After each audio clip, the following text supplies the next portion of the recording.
Thank you for inviting me to give this talk, and I really thank the audience for being here for the last talk of the last session of a long meeting. So very impressive that you're still sitting here. So I am not a medical oncologist, I am a surgeon. So what I'm going to do is present to you some of the trials that we've run at our institution, some of the national trials, and some of the trials that are coming up that are actually pretty exciting. So I have disclosures that are absolutely not relevant to this talk. So everyone knows the number for pancreatic cancer in this audience, and the incidence keeps going up. And when we look at the rising rates of the related deaths, you can see that the curve just continues to go up for pancreas, similar to other cancers, but at a strikingly steeper slope. And in 2011 in the New England Journal, that's when FOLFIRINOX became the standard of care for metastatic disease. And I think that most people in the audience and many people around the world would agree that almost every pancreatic cancer we operate on already has metastatic disease. Now, it's a little nihilistic, but probably when we look at those survival curves is probably true. So what's changed, right? And the first thing that I think we need to talk about is we talked a lot about local disease management, and we as surgeons obviously provide local disease management. But we need to take that in the context of how do we deal with systemic disease. And so I just put up one paper here, and this is not because this is the definitive paper, but there's a lot of data out there that is retrospective. But when you look at patients, and just focus on this center part of the slide. One second, the mouse, here's the mouse. And you look at N0 disease versus N1 versus N2.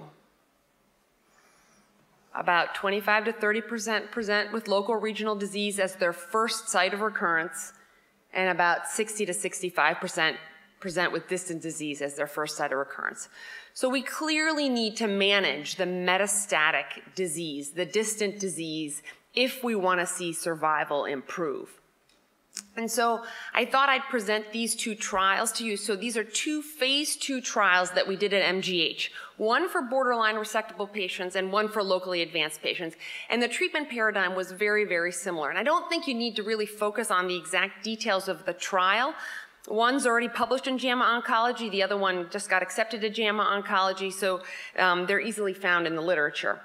But the reality is we took these two patient cohorts and we gave them FOLFIRINOX and then neoadjuvant, so neoadjuvant FOLFIRINOX and neoadjuvant radiation. And if you look at the borderline resectable trial, you can see 48 patients enrolled, 9 dropped out, either because of progression that you saw in scans or for other reasons because of medication intolerability. 39 went on to the operating room, 4 had micrometastatic disease that we didn't see on the preoperative scans, right? So they are also part of the progression group. And 3 had truly locally advanced disease. So now when we do these resections, we are not as aggressive as they are, as Mike Kendrick was describing with arterial resections.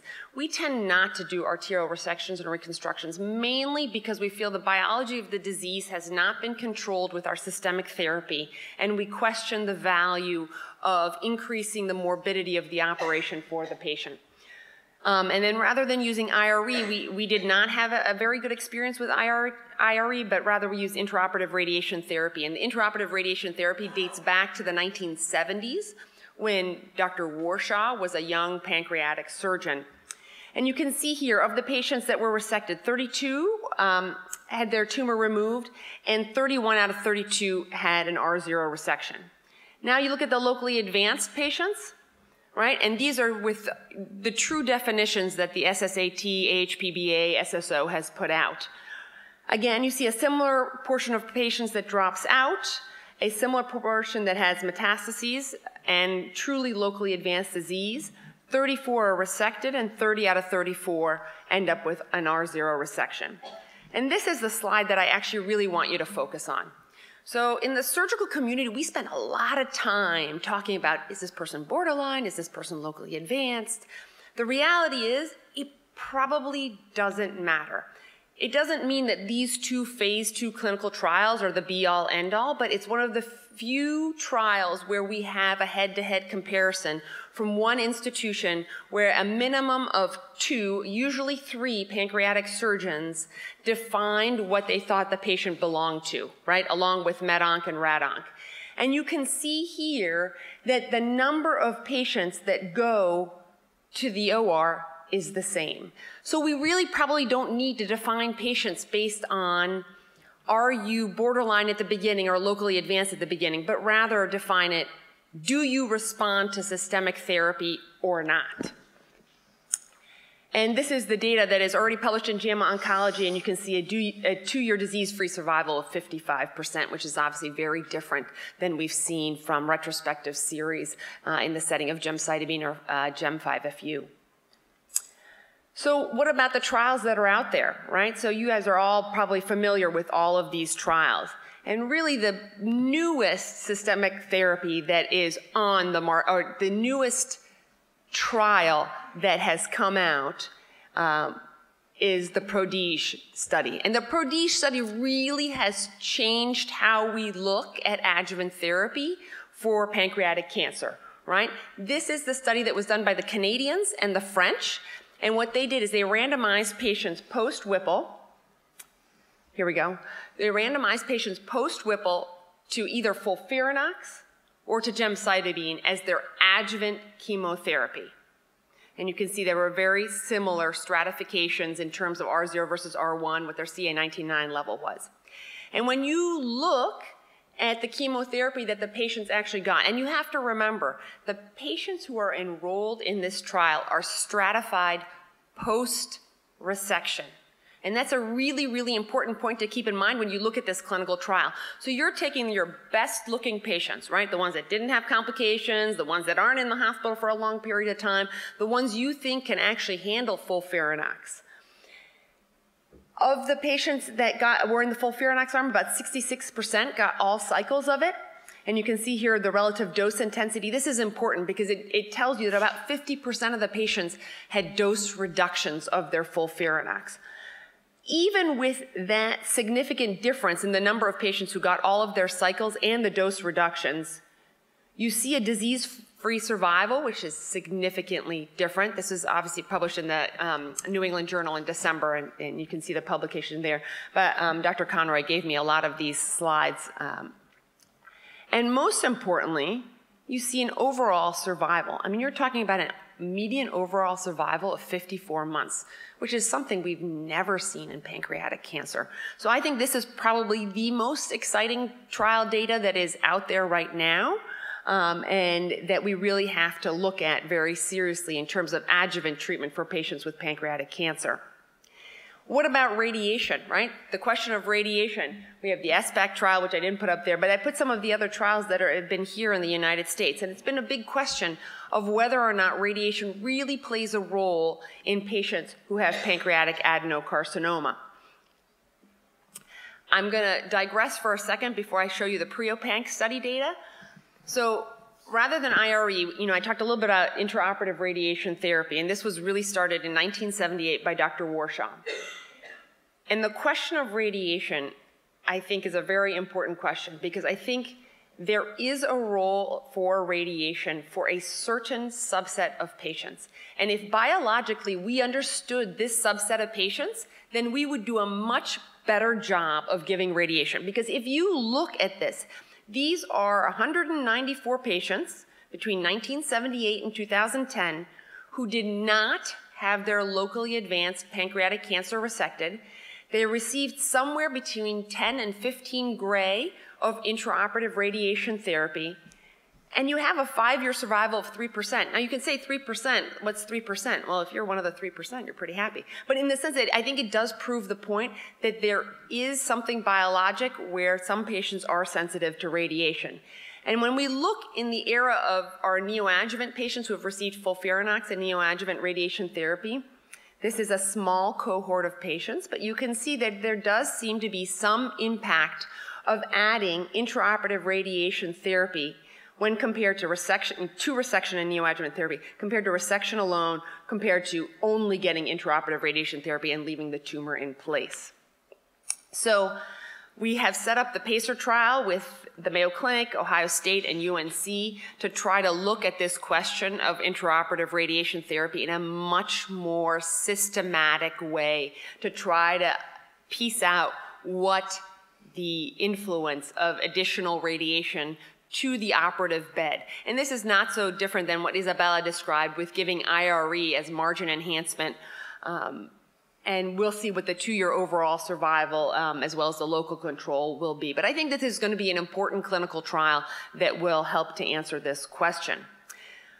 But what about the Preop Egg Study? So this was presented at GI ASCO and has not been published yet. But what they did is they looked at an operation followed by 6 cycles of GEM versus gemcitabine, GEM radiation, operation, and additional gemcitabine.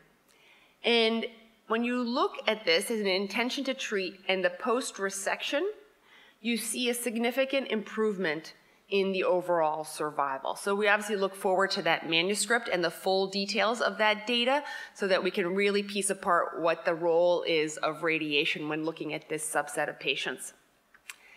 So in terms of other clinical trials that are out there, so the Alliance trial has just finished accrual for the Matt Katz led study on borderline resectable pancreatic cancer.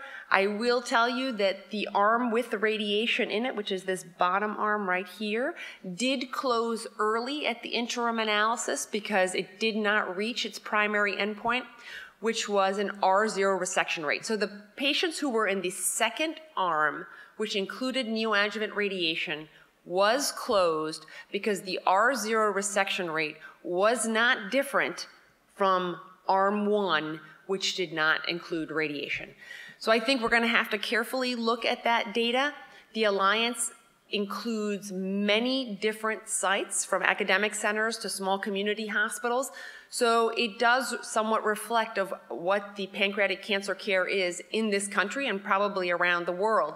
And this is something that Suzanne Warner brought up is, how do we regionalize some of this care to try to improve our survival?